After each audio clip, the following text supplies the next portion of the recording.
Hello and good morning. It's time for our wellness segment on Wake Up Nigeria. Titila Oyinson here, and I can't wait to start this discussion.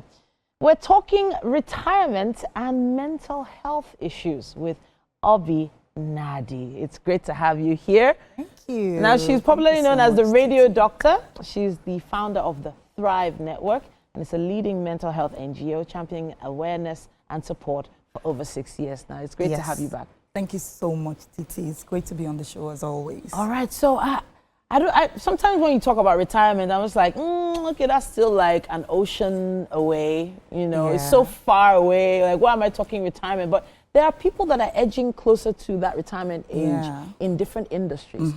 That's probably around age 65? Yes. And above? 65 and above. Yes. Okay. Yes. So how does that retirement stage link to our mental health? Okay, well, just like every other aspect of our life, you know, is linked to our mental health, so is retirement. But for the longest time, when we talk mental health, retirement is not necessarily a conversation that pops up and all of that. Now, you know, when you have a structured lifestyle, when you have a daily routine that you've done for, let's say, 20 years, 30 years, and then you wake up one morning and you realize you're just going to spend the rest of the day in bed. It's not like you're taking a day off from work. That's a massive lifestyle change. And for anybody who knows a thing or two about mental health, when there's a massive lifestyle change taking place or about to take place, we advise that they are prepared ahead of that change. Right? There's a lot of, there's less activity in the lives of retirees. There's the empty nest syndrome. That's when all the children are out the door, because remember, you're trying to maintain a healthy work-life balance.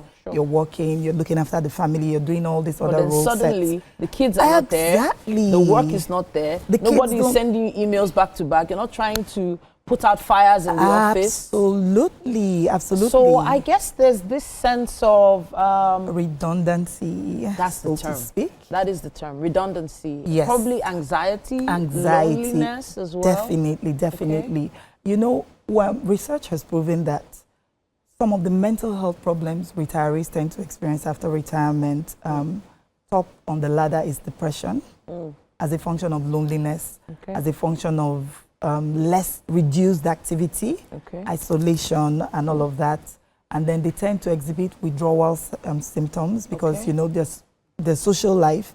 There's not a lot of social activity in place for retirees in our society. Well, in Nigeria, I guess. Yes, exactly. In Nigeria, Which is why, you know, I used to wonder about it, that our parents, our parents of people my age, you see them at every function, every wedding, every birthday, every child dedication, every, you know, waykeeping. Exactly. They take up all the lead roles in religious establishments because they have all that time and they're trying to fill that void and all of that. So there's also the aspect of anxiety, you know, not knowing what the rest of the future holds, because there's no work to fill up that time, there's no child to take to school, there's, you know, just generally less activity. So you have depression, you have anxiety, you have the struggle to adjust, to the new lifestyle, and all of that. You've pinpointed so many things that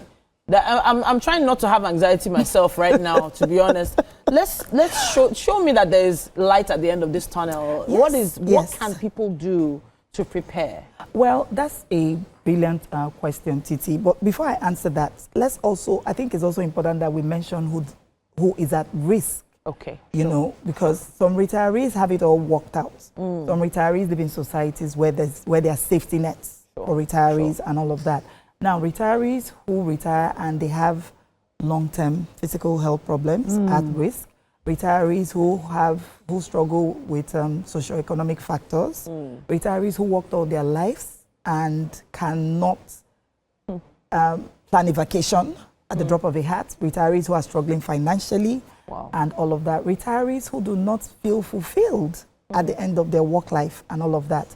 Now, retirees whose children are all grown and out the door, which is normally the case and all of that. Now, all these people at risk of developing mental health problems. Challenges. Yes, and like I always say, you cannot have conversations on mental health without talking about social support. Sure. So it is super important that family members recognize the struggles of retirees, Sure. and then make sure that they make plans for them. They're included, In you their know, plans. in their plans, exactly. Now, I had this conversation with retirees, and the men said to me, one of the things that impacts their mental health the most is the fact that the children send for their moms. Oh, Both of us are retarees. The Sure. children all live outside the country, but Sure. they're sending for mom. Yeah, not to help out for Omugwo. Exactly.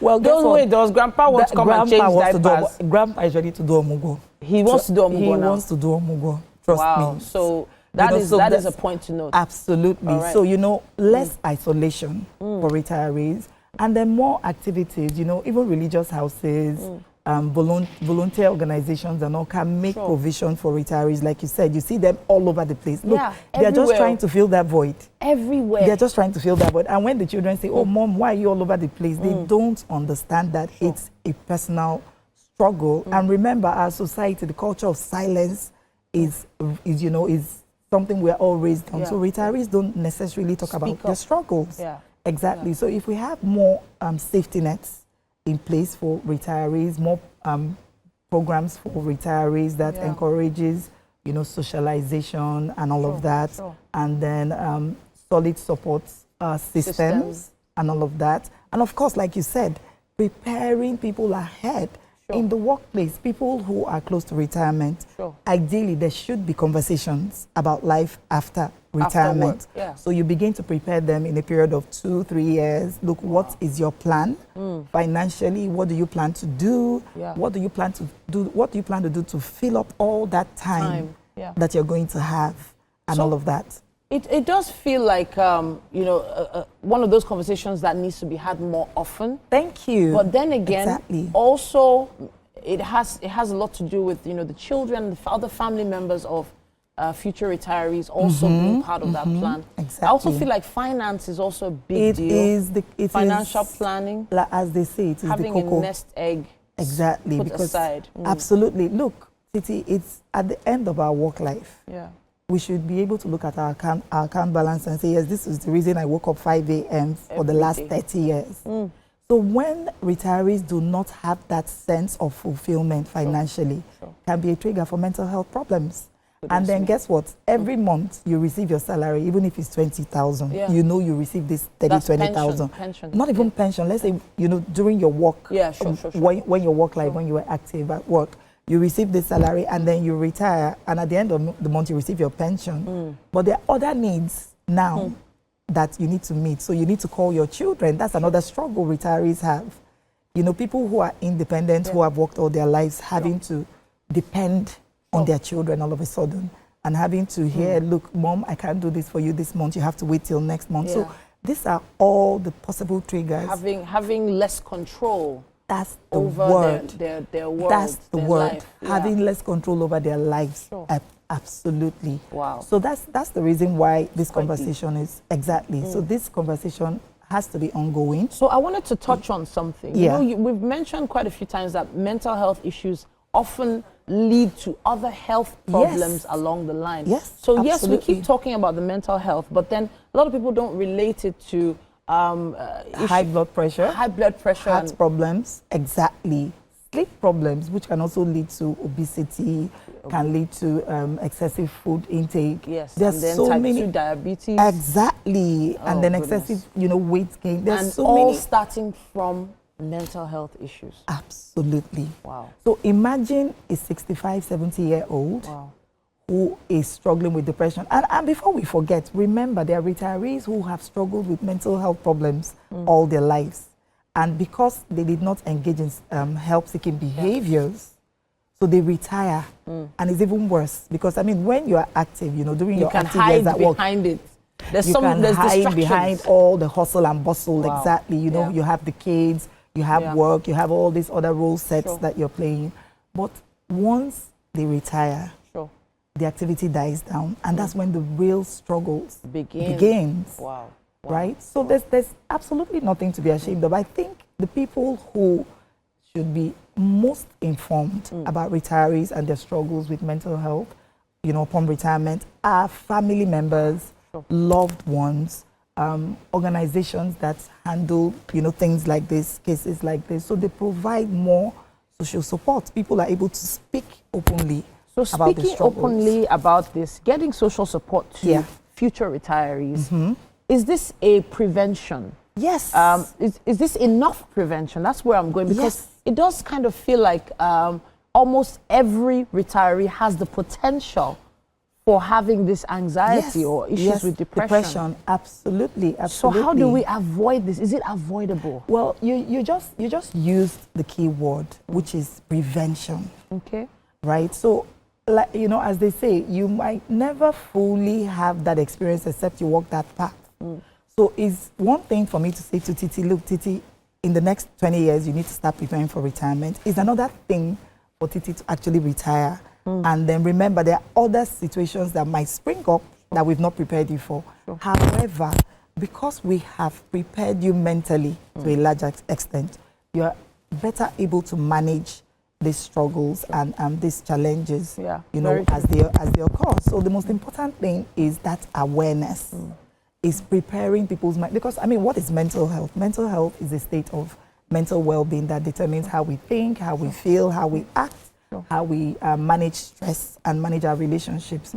So the fact that we have prepared you mentally over time for retirement puts you in a better place to manage all the other struggles. I just feel like we've just talked to the average millennial, or probably a million millennials that are right now at home considering this conversation. They have parents and they're probably, you know, thinking about, you know, putting some cash aside, but not thinking about what their parents are going to be doing during this time. Absolutely. So I'm actually just recounting quite a few things I've done in the past. So I think the first thing I did, I think 2018, 2019, I started a snail farm for my dad. It didn't survive.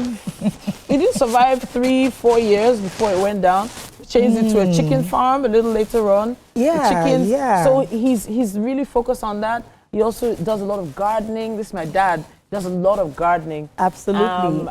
And we both have a green thumb, so we always have conversations on the garden. You know, Titi, what you said, brilliant. Most importantly, in your active work years, discover what you love to do. If it's travel, if it's gardening, if it's painting, discover what you love to do, because trust me, that will be what might create that healthy balance for mental health upon retirement. Thank you so much, Abby, for this conversation. Honestly. Thank you. And ladies and gentlemen, if you're watching this, this is a wake-up call. Call your mother and father. Have a conversation, and let's see if you can build some kind of social activity for them to stay engaged during their retirement stages. Thank you so much, Abby. Thank you so much. We'd love to hear your thoughts on this as well. Use our hashtag WakeUpNigeria on TVC and tag us WakeUpNigeria TVCE on Instagram with your posts and comments. We can't wait to see them. Stay with us. We have a quick break coming your way.